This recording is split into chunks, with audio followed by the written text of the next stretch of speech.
Hello and welcome to ET Garage. Today's video will be about the Globil West lower control arm Del-A-Lum Bushings.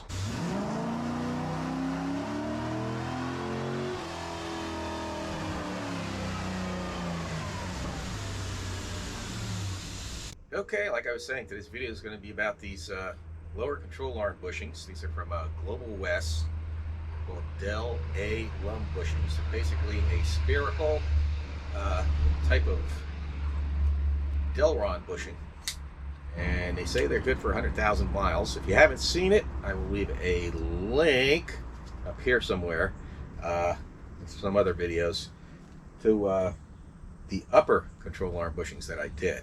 These weren't supposed to come into August. It's July now, the second week of just the week right after 4th of July in 2024 July. They weren't supposed to come into August, so I got them a month earlier than I expected, which was good. It's super hot and humid. Yeah, and, it's even hotter in other parts of the country, so I can't complain too bad. Humidity here is really bad. But anyway, I'm not going to talk about that. I'm going to talk about this. I will be just showing this side and this lower control arm bushing.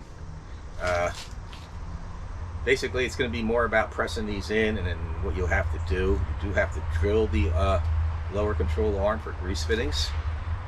I'll be going over that and the instructions here in a minute, and I'll just go over briefly how to take this lower control arm off. The best thing to do is probably do the upper and lowers all at the same time, and if you do it that way, you do it slightly different than the way I'm going to do it, because then you'd be removing the complete spindle assembly and all that stuff. But I'll get into that more later on. Let's first go over to the desk here, and we'll go over these bushings and the installation. Okay, here they are. These are for the lower control arm. They come with, of course, 4 bushings. In this box, all wrapped up nice in paper, and grease fittings coming in this plastic bag. Comes with instructions. I believe with the upper control arms, I had to download the instructions. It didn't have instructions in it. But basically, I'll show you what these bushings look like. And basically, they have Delron shims on the outside, metal sleeve on the inside, and that bushing goes over that sleeve and between that aluminum housing. And this housing is what gets pressed in to the control arm, and then a hole gets drilled through the top, and you tap it and install these. Now, usually in aluminum you don't really need to tap, and a lot of times you can just self-thread these, but you're better off tapping. Follow the instructions that are on here, which I'll go over in a minute. Unlike the upper control arms, these don't need to be shimmed. The upper control arms came with all these shims. Like I said, go see that video. I'll leave a link up there, up top, and maybe down in the description box if I remember. But yeah, those have to be shimmed, and they come with all these extra shims. These do not. That's because it's a different assembly. But let me see if I can go over some of this with you. Basically, it says remove lower control arms from vehicle, and then it says press out the stock bushings if you have the stock bushings. In my case, I actually have poly bushings on there now, so those will just pop right out, more or less. Then press the Del-A-Lum bushings into the lower control arms. You will need to use a press with a proper fixture in order to install the Del-A-Lum bushings. In other words, when you press this housing in, you want to put a piece of aluminum over here, over the top of this, to press it in. Don't use a piece of steel. Use something that's softer than the aluminum, or another piece of aluminum.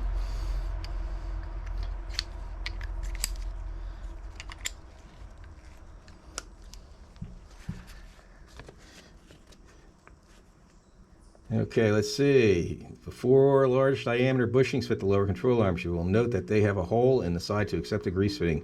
Position is so that it's centered in the top of the arm. You cannot rotate the bushing housing after it has been pressed in place.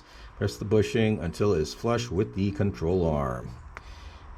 Drill and tap the control arm and install the grease fittings using a number 3 drill bit through the top of the control arm, intersecting the center hole of the bushing housing. Tap out the hole with a 1/4 by 28 tap. Install the 90-degree grease fittings, providing your kit, pointing them away from the vehicle for easy access. I'll show what that means here when I do it. Then it says lubricate the inside of the bushing housing with synthetic grease. They recommend their own Neo Z12 is recommended, but they also say you can use any type of good quality synthetic grease. Marine grease really is what you want. Install the insert sleeve. Insert sleeves are matched to the bushing housings that they originally came with. Be sure they are reinstalled this way. In other words, don't mix these pieces up with that one and that one or that one. So you might want to like number them or something with a marker, make it easier. Place 1 plastic thrust washer with 3/4 on each side of the bushing arm. Will require 4 plastic thrust washers. These are the thrust washers. These washers right here. Install control arms on vehicle. With thrust washers in place, install the lower control arms. Install a flat washer and nut on each bolt. Torque the lower control arm bolts to 70 foot-pounds. Getting the flat washer, nut, and bolt, that will be the original ones that come off the vehicles. So you'll be reusing those. So it's pretty straightforward. It's just a matter of getting everything off and getting these pressed in, drilling the arms, and tapping, and of course making everything greased up properly. So let me move the camera around again, and I'll show you what we got to do to remove the lower control arm. Okay, here we are. This is the driver's side. Right side the right side or passenger side will be exactly the same. If you're, like I said, you're better off doing the upper and lowers at the same time. Then in that case, you would just remove the entire spindle assembly, remove this caliber, and tie it up here somewhere, up out of the way somewhere, and of course remove your rotor. In this case, I'm not going to do that. I probably will end up doing it. I don't know, but we'll see, because I never done it. I've done it this way, but I can't remember. Let's put it this way. Things you're definitely going to have to remove the lower control arm is your sway bar link. You can just remove the upper or the lower one, whichever one's easier for you. I recommend you do both sides, even if you're only doing one side at a time. It just makes it easier to move this. You then want to unbolt your shock. You only need to unbolt the lower part of the shock. You can remove the entire shock if you'd like. You should probably remove this tie rod end if you're just doing the lower control arm. Might not have to. I'm going to go ahead and do that anyway. I'll make it easier to move this around. And then you would unbolt the lower ball joint.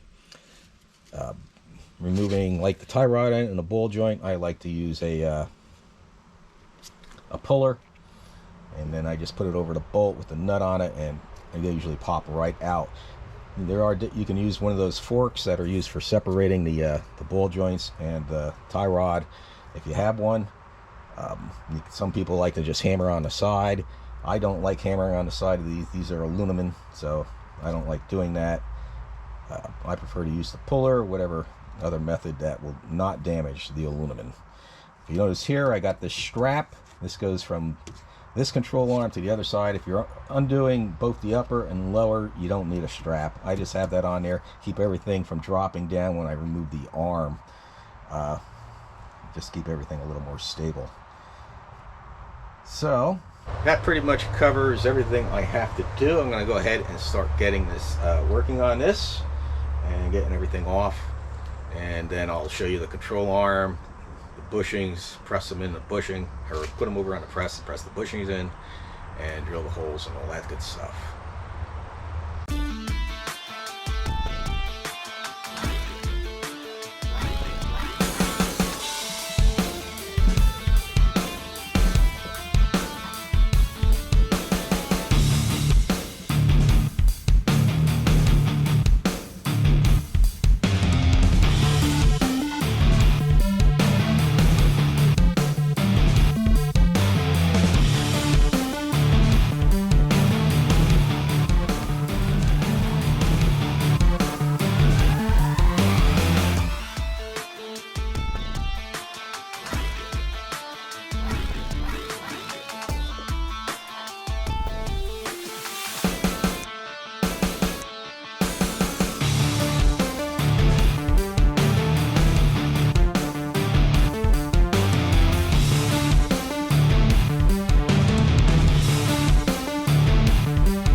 Okay, as you can see, everything is removed. If I do this again, I don't know why I unbolted that shock right away. I shouldn't unbolt that shock until I removed the nut for the lower ball joint. If I would have done that, it would have probably just popped out on its own once I removed the 2 shock bolts, because that's really what holds the lower control arm up. As you can see, it snapped down when I unbolted the shock. Now there's 2 more bolts. They're the frame bolts. The one in the rear can be very difficult, and that's because there's a 45-degree cross brace that's in its way. I believe I have my bolt turned around. Can't remember, I think I turned it around, or it's because I have the poly bushings in it, but I can get it out without removing that cross brace, if I remember correctly. So that's something extra you'll have to do, is get under there and take that cross brace. Let me get under there and I'll try and show you. Okay, hopefully you can see this good. This is the that 45-degree cross brace I'm talking about. This bolt here, and usually the bolt goes in this way from the factory. I have it turned around so the nut is on this side and the bolt comes out the other way. And what will happen is you will have to remove this cross brace if you still have the original factory bushings and they've never been out and that bolt's never been switched around. So that's the one I'm talking about. But there's this nut and bolt on this side, and go over here and you can see nut and bolt on this side. I'll go ahead and get those off, and then the control arm should come out, and I'll show you what you have to do to get the bushings tested.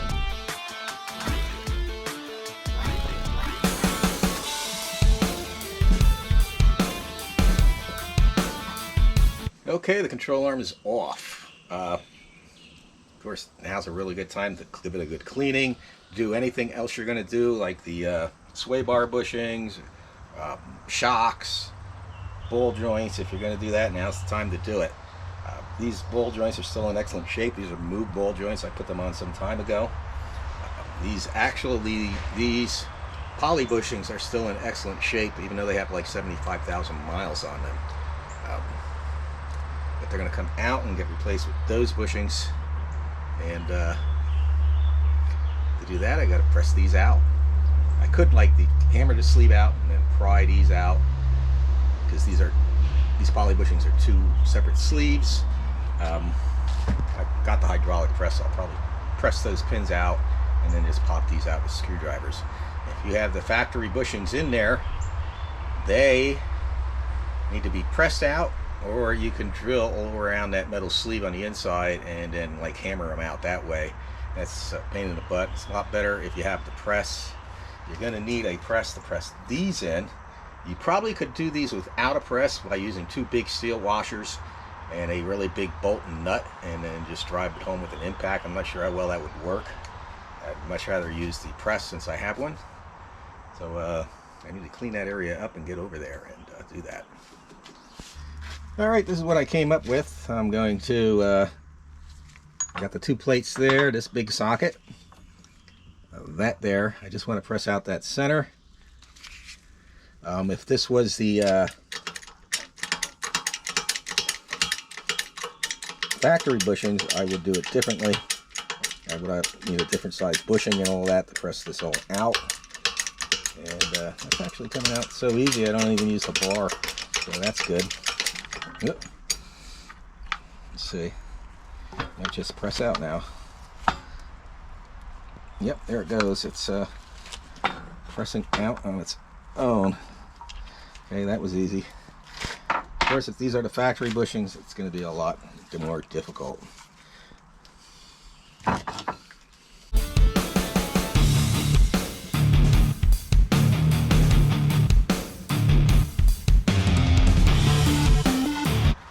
Alright, everything is off of here. I'm going to go ahead and take this down in my basement to my parts washer, give it a good cleaning, and then we'll get to pressing these bushings in and drilling and tapping the holes and change the battery because it's about to go dead. So, I'll be back right after I clean this. Okay, the arm is all cleaned up. If you look, I marked each bushing where the arms were the bushings. I also made a line where I'm going to line up the bushing on both sides, and I have all the bushing parts numbered, 1 and 2 like on this one, and you can see I got a line there and a line there, so when I press it in, it will everything should line up for when I drill it. And when I press them in, I'll be using this aluminum bushing I made to go between the press and the bushing. So let's get over there to the press and see how that goes. Alright, I got it in there. Let's see, I got it lined up pretty good. Could be, maybe a little bit more.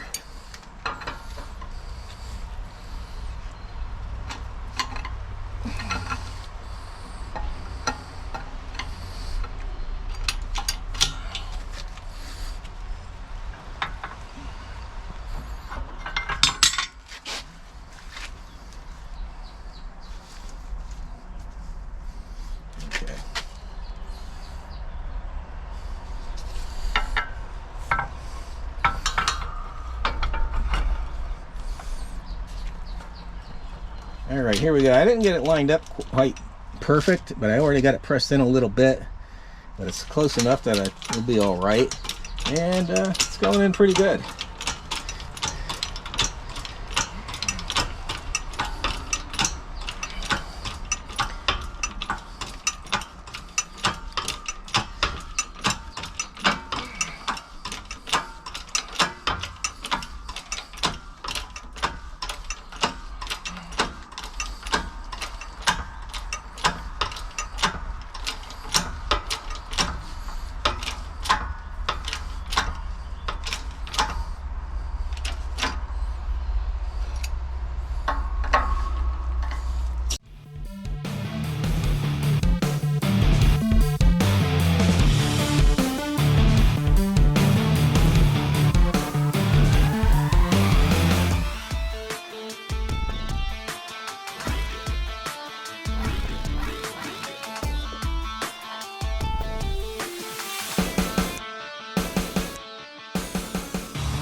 Alright, I'm ready to drill and tap it. This is probably the scary part of it. I could go use my drill press if I want to. I'm going to just go use my hand drill. This is a number 3 drill bit, and this is a 1/4 by 28 tap, which is what it says to use. Line it up real good. It's probably a good idea to get maybe a punch and punch that before I drill it.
Alright, there they are. Make sure you blow them out real good, or if you don't have a, something, air to blow them out with, vacuum them or whatever you have to do, but get them real good and clean, get all the shavings out of there. Now, next thing to do is to grease these up. Like I said, make sure you number them and they go back to the same ones that they're made it to. I have this one this is number 1. I have these number 1. The other one is number 2. I have 2. When I have to do the other side, I got 3 and 4. Use a good marine grade synthetic grease. You can use the grease that they recommend, so order that when you order the bushings if you decide to go this route. And after that, it's just a matter of putting everything back together exactly the way it came apart, more or less, or whichever is easier for you. Just make sure this surface, whenever you put ball joints and like your tie rod in, this surface, make sure that's spotlessly clean, and make sure the surface that it's mating to is spotlessly clean. Make sure you torque these properly. Do not over torque them. You could cause this to break, and you wouldn't want that to happen while you're going down the road making a hard turn or doing a track day or anything hideous like that. Yeah, you just don't want that to happen. So I'm going to end the video here. I mean, it's pretty basic, lubing these up. When you do lube them, lube this metal sleeve, lube the outside of that Delron sleeve, lube both these thrust washers on the inside, and then after you get them together, stick a grease gun on there and pump a couple of shots of grease into it. Then after you get your front end completely together, go ahead and lube everything else that needs to be lubed. The ball joints, the tie rod, and that goes the rack and pinion. So all that needs to get lubed. And of course these bushings, now that you have these bushings, those get lubed. So I've already did a driving, I believe I already did a driving review. Like I said, I did a video on the upper, and I believe I did a driving impression with it. It was a lot, I liked it a lot better than the poly bushings. I don't think the bottom ones are going to be as dramatic, because these poly bushings on the bottom are pretty hard and pretty spherical. So I'll find out. I have them up top, I might as well have them on the bottom so they match. I do like these better than the poly bushings. I feel they, like I was worried about getting too harsh a ride. I didn't with the upper. I'm hoping that same thing with the bottoms. I don't think so. Like I said, these are pretty hard bushings, these poly bushings. So, going to find out in the future. In the meantime, I'm going to end this video here. I got other things I want to do that aren't part of this video, like I want to remove that leaf spring. Oh, that's a good point. If you decide to steam clean your whole front suspension before you take it apart, keep that steam cleaner or any cleaners away from that front composite leaf spring. That'll ruin the leaf spring. That says that right in the factory service manual. I believe it might even say it in the owner's manual. So don't do that. You're better off putting up with the grease, get the parts off, clean them individually. Just be careful you don't get them on the leaf spring. And also make sure you lubricate this pad here where the leaf spring rides on, because as it goes up and down, it slides back and forth. So make sure you do that. That's actually in the factory service manual too. I actually did a video on it somewhere. But anyway, like I said, I'm going to end this video here, and hopefully I'll have this video up later this week. And everybody have a great day. Keep cool, and God bless.